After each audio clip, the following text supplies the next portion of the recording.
my shades on because that's how funky I am, just like Bruno Mars. You're listening to Farmer's Kitchen on Dubai Eye 103.8. And it's no joke, Courtney, you can confirm. What am I wearing right now? The coolest shades that have probably ever been in the studio. Yeah, if Lenny Kravitz can wear them indoors, so can I. We do have spotlights all on our faces, so it's not to look cool, it's actually a protection mechanism. 100%. I'm going with that. Okay, so Courtney, how have you been? Because I hear that you're loving life. I am having a wonderful week. I was filming at some of my favorite establishments across the UAE. Yeah. And it was my 20th wedding anniversary this week. Yeah, so let me take my glasses off because when I look at you, you seem not that old. Did you get married when you were like 12? I did get married quite young. So would it work for everybody to marry at 23? Perhaps not. You've lasted 20 years, girl. And what is the secret to your success apart from eating everywhere for free? It does do well. I think communication. I think that's, we've moved countries, and when we got married at 23 and 25, there's no way we would have known anything that was going to happen. And so to me, I think you just have to constantly communicate. Yeah, I think you're blessed. I do too. I literally married Mr. Right. I wish you... can you find me one now, please? Okay. Well, next on the list, yes. Next on the list. Let's go through this list now. We've got some food news for you today.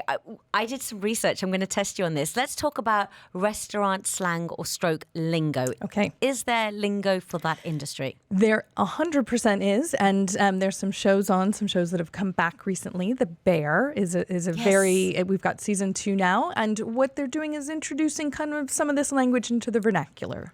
Okay, I love that word, vernacular. So I'm going to test you Do it. before we go through some of your words. Let's see if you know them. I didn't know this, so that maybe they exist. I don't know, but I did find it from apparently a website on Google. Do you know what camper means? I think it's a device. It's something you store food in, like when you do your mise en place, you put it in there. Well, according to Google, it basically describes me. It's a busy restaurant's least favorite kind of customer. It refers to someone that has already paid for and finished their meal but will not leave the table. Oh. And just chats. I was completely wrong. Yeah. Right. Dine and dash. Do you know what that means? I do know. And if you do that, that's a bad person. You won't be friends with me. Correct. Yeah. What is that? That is when you consume and enjoy a meal at a place and you take a lot of time and, money from the kitchen and then you leave without paying. Yeah, I've never done that because I believe in karma. Do you know what a guard manager is? Is it guard manga or guard manager? No. Ooh, I don't know. It sounds like a bouncer of something. Are they protecting something, Do you know what? I'm sure I copy and pasted this, but it doesn't sound right. It said it's part of the kitchen where chefs prepare cold menu items such as salads, desserts, and cold appetizers. Is it en français? Is there a French pronunciation? Je sais pas. Je parle français un peu. Okay, well, what about your lingos? What have you got? So the one that's in the article that I was reading, obviously kitchens can be quite tight sometimes. So if there's somebody you would say behind, which means you're passing behind. It could be with something hot. It could be with a knife. It could be with anything. You're just alerting a person you're walking behind them. So you just say behind, and then you know. Yeah. Okay. That's a very simple word to use. Yeah. Okay. I just think it's an efficient form of communication, all of these things in the kitchen. Do you know, I think I saw that on Chow House. A friend of mine was one of the... Saba, she was one of the girls. She's a friend of mine, was on Chow House, and she became the finalist. And I heard them saying behind as he was behind the other chef. Yeah. Things can be, I don't know specifically, but if something is at the pass, it's ready, it's waiting to go. Would love to hear from some of the chefs we know as well to see what specific. But behind is one I would use in like my own house. If you think about it, when I was looking online, a lot of the lingo they'd use in America isn't necessarily what they'd use in Europe. So as chefs, you must have to pick up very different languages wherever you go. Yes, it's a skill set. It is a skill set. Any more? I think that's the thing that I got out of this article was that we all have unique terms in our professions. So this is drawing a spotlight on chefs, but you as a producer and a presenter, there's a lot of tech and, the short time that I produced some of these shows, I had to learn a whole new bunch of, there's a lot that, and we should learn this about other industries. Well, when you work in the industry, then you kind of pick it up. So when I worked in radio first, I didn't work in TV, then I got literally launched onto TV. And for the first 6 months, everybody said, right, Poonam, you need to do a PTC.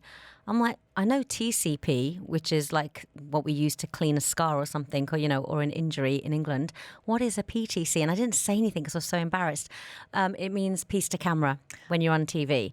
So, you know what I mean? There were certain things that I picked up as I went along. That your friends wouldn't know. So if you say things like all the time, if my husband comes home and he's got his shorthand for his, industry. And I just think it's interesting. Okay. Yep. Next, we have the 6 worst fast food items of 2023 so far. Now, I haven't even looked at the list because I want you to surprise me. It's a range, and I don't know how many of them are here specifically in the UAE, but this is what the Takeout. Who nominated these, by the way? This Do we is know? the team at the Takeout that they've in their studies of food have shown. Right. So Arby's had something that was a barbecue slider. And it was something about the sauce when the sauce came together was quite sour. So it just didn't work on the level of flavor, let's Don't say. want to be on this list, do you? Right. The strawberry shortcake McFlurry for McDonald's. Really? Apparently, it was kind of like when the strawberry came in, it was very dry and like crunchy, but not in a good textural way. Maybe it was just having a bad strawberry day, You don't know. You don't know. I like any McFlurry, so I don't. Yeah, I'm not mad at that. The Dunkin' Donuts breakfast tacos. What? They do tacos? Short-lived, let's say. A lot of these are like, you go to Starbucks and they have their seasonal kind of things. Yeah. I think that's where this one was living. Starbucks apparently attempted a cinnamon caramel cream nitro, and the kind of like, let's say, cream to coffee balance was all off, and that one was not enjoyed in the least. Yeah. And then finally at Panera, there was a smoky chicken melt. I saw a picture.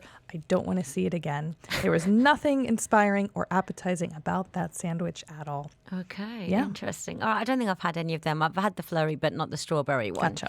Now, I was watching an Italian cooking show. I love cooking shows and travel shows. So I was watching one the other day, and this was stated by a proper Italian equivalent of Courtney Brandt. She is a professional food blogger, very versed on Italian traditional food.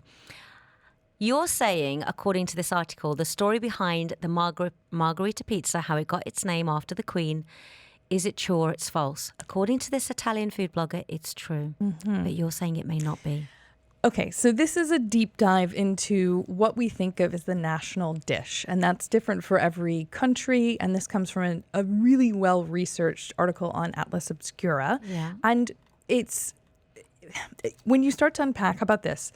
Dishes have existed before borders, which is maybe a little bit too heavy for a Friday afternoon. But, hummus would have existed across the world. There's not one country that can claim hummus, right? Because different places do it different ways. So in the concept of a national dish, you kind of have to take a step back and say, when did this country come together? And there's a lot of politics involved in this. Again, I clicked on it for the title, and I was like, oh, this is interesting. I was like, oh, wow, this is very interesting. Yeah, everybody wants to own a dish, don't they? Yeah. But this one, recipes can be influenced from anything from like top-down policies, government, politics. Yeah. What do we want to put forward? What do we connect with? And as a country who really can't decide, because we have people from all over, what is an American experience? It's a lot of different things, and it would mean a lot of different things to a lot of different people. Yeah, well, we'll be back with more food news from Courtney about some British restaurants who are now charging a massive fee if you don't show up. I kind of agree. You're listening to Farmer's Kitchen on Dubai Eye 103.8. More coming up next on the UAE's